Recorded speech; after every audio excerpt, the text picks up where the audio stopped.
پھر کہا جائے گا یہ گناہ کیا، انکار کر دے گا، یہاں تک کہ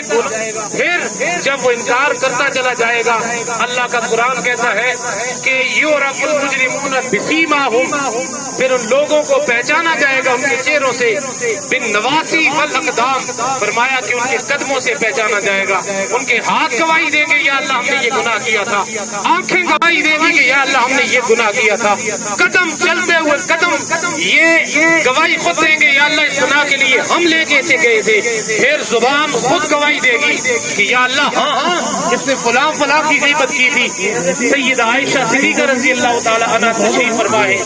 آقا کریم صلی اللہ علیہ وسلم نے فرمایا کہ اے عائشہ قیامت کے دن لوگ جب سورج سوا نیزے کے اوپر ہوگا، لوگ اپنے پسینوں کے اندر شرابور ہوں گے، اور اس پل فرمایا وہ بے لباس ہوں گے، ان کا لباس نہیں ہوگا۔ حضرت عائشہ صدیقہ عرض کرتی ہے یا رسول اللہ صلی اللہ علیہ وسلم، ادب سے عرض کرتی ہے یا رسول اللہ کیا ان لوگوں کو جب جہنم کی آگ بھڑک رہی ہوگی، جب سورج سوا نیزے کے اوپر ہوگا اور جب وہ لوگ بے لباس ہوں گے، تو کیا ان لوگوں کو ایک دوسرے سے حیا نہیں آئے گی یا رسول اللہ؟ کیا ان لوگوں کو ایک دوسرے سے شرم نہیں آئے گی؟ اللہ کے رسول صلی اللہ علیہ وسلم نے ارشاد فرمایا کہ عائشہ ان لوگوں کے اندر اتنی طاقت ہی نہیں ہوگی کہ ان کو حیا آئے، وہ تو اپنے اعمال نامے کے اندر، وہ تو اپنے حساب کتاب کے اندر اس قدر ڈرے ہوئے ہوں گے، اس قدر رب تعالیٰ کی قہاریت جباریت کے سامنے وہ خوفزدہ ہوں گے، ان کو شرم حیا تو ان کو یاد ہی نہیں رہے گی، وہ اپنی پسینوں کے اندر ڈوبے ہوئے ہوں گے۔ اب آپ بھی وقار میں نے اور آپ نے بھی یاد رکھیے، قبر کی 2 گز کی اس قبر کے اندر بھی جانا ہے، کل اللہ کے سامنے بھی پیش ہونا ہے، اپنے اعمال نامے کو خدا را اس قدر صاف ستھرا کر کے جائیے، کل جب مرنے کا وقت آئے، ہم سب کی جب موت کا وقت آئے، تو اللہ تعالیٰ کی طرف سے ہمارے لیے آواز آئے یا ایتھا النفس المطمئنہ ارجعی الی ربک راضیۃ مرضیہ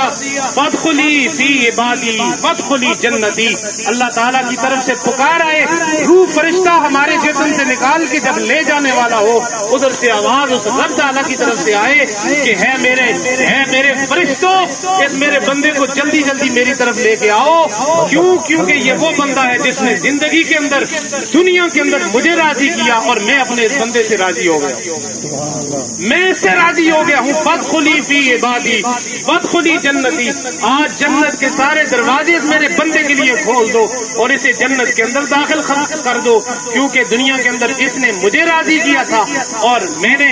اس کو راضی کیا تھا، آج میں اس سے راضی ہوں، اس کے لیے جنت کے سارے دروازے کھول دو۔ حضرات محترم، آج کی اس گفتگو کا جو مختصر سا خلاصہ ہے وہ یہ ہے کہ ہماری جو گزرتی ہوئی زندگی ہے،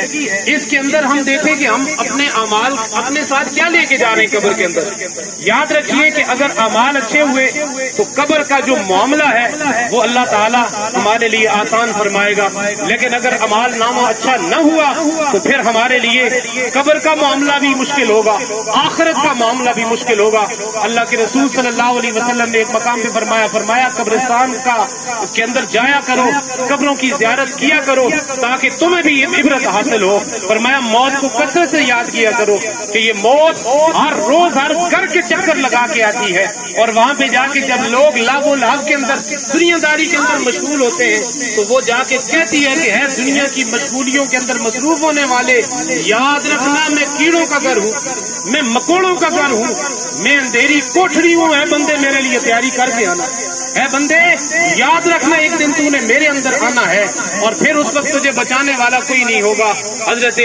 سیدنا شیخ عبد القادر جیلانی آپ سے پوچھا گیا موت کیا ہے اور موت کا منظر کیا ہوتا ہے کہ جب انسان کے جسم سے روح کا رشتہ منقطع ہوتا ہے تو اس وقت اس کے حالات کیا ہوتے ہیں۔ حضرت سیدنا شیخ عبد القادر جیلانی فرماتے ہیں کہ بس اس کی مثال ایسے ہی ہے کہ جیسے ایک کانٹے دار درخت ہو اور اس کانٹے دار درخت کے اوپر ایک باریک سا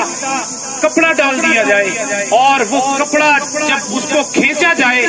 فرمایا جو حال اس کپڑے کا ہوتا ہے وہی حال بندے کا بھی ہوتا ہے۔ یہ کوئی آسان معاملہ نہیں ہے میرے دوستو۔ چیخیں انسان کی جب نکلتی ہیں، فرمایا روئے زمین پہ سوائے انسانوں کے دنیا کی ساری مخلوقات اس کی چیخوں کو سنتی ہے۔ اللہ تعالیٰ کے رب کے فرشتے اس کی چیخوں کو سنتے ہیں. جب روح جسم سے نکلتی ہے فرمایا اس وقت حال یہ ہوتا ہے جیسے کانٹے دار درخت کے اوپر ایک ریشمی سا کپڑا ڈالا جائے, اس کو کھینچا جاتا ہے, فرمایا جس طرح وہ دھاگے دھاگے ہو جاتا ہے. فرمایا کہ بندے کا بھی وہی حال ہوتا ہے کہ جب اس کے جسم سے روح منقطع ہوتی ہے, الگ ہوتی ہے, تو فرمایا اس کے جسم کا بھی یہی حال ہوتا ہے. اسی ضمن کے اندر فقہائے کرام نے لکھا ہے چونکہ بندے کا جو جسم ہے وہ تار تار ہو چکا ہوتا ہے, اور وہ اس وجہ سے فرمایا کہ اس کو جب چلنے لگو دھیمے انداز کے ساتھ چلو. یہ جو جنازہ اٹھانے والے ان کے لیے بھی حکم ہے کہ وہ جنازے کو اتنے پیار سے اتنے لاڈ سے وہ قدم رکھیں تاکہ اس کو کسی قسم کی پریشانی نہ ہو, مشکل نہ ہو. پھر فرمایا کہ اگر کسی بندے کے ناخن رہ جاتے ہیں یا اس کے جسم کے باقی کوئی اس طرح کے بال وغیرہ رہ جاتے ہیں, فقہائے کرام نے منع فرمایا ان کو کاٹنے سے, اس لیے کہ فرمایا کہ ان چیزوں سے بھی اس میت کو تکلیف ہوتی ہے, اس تکلیف کے لیے منع فرمایا گیا. اس سے ایک سبق تو یہ مل گیا کہ ہمارے بال کاٹنے یا ہمارے جو ناخن کاٹنے یہ ان کی ممانعت بھی ہے. دوسرا سبق میرے دوستو یہ ملتا ہے کہ ہم نے زندگی کے اندر اتنی بڑی زندگی گزار دی, ہم نے یہ بھی سوچنا ہے کہ ہم نے اپنی صفائی ستھرائی بھی رکھنی ہے. ایسا نہ ہو کہ ہم کل وہ جو غسل کا پھٹا ہے اس کے اوپر رکھے ہوئے ہوں اور ہمارے جسم گندا ہوا ہو.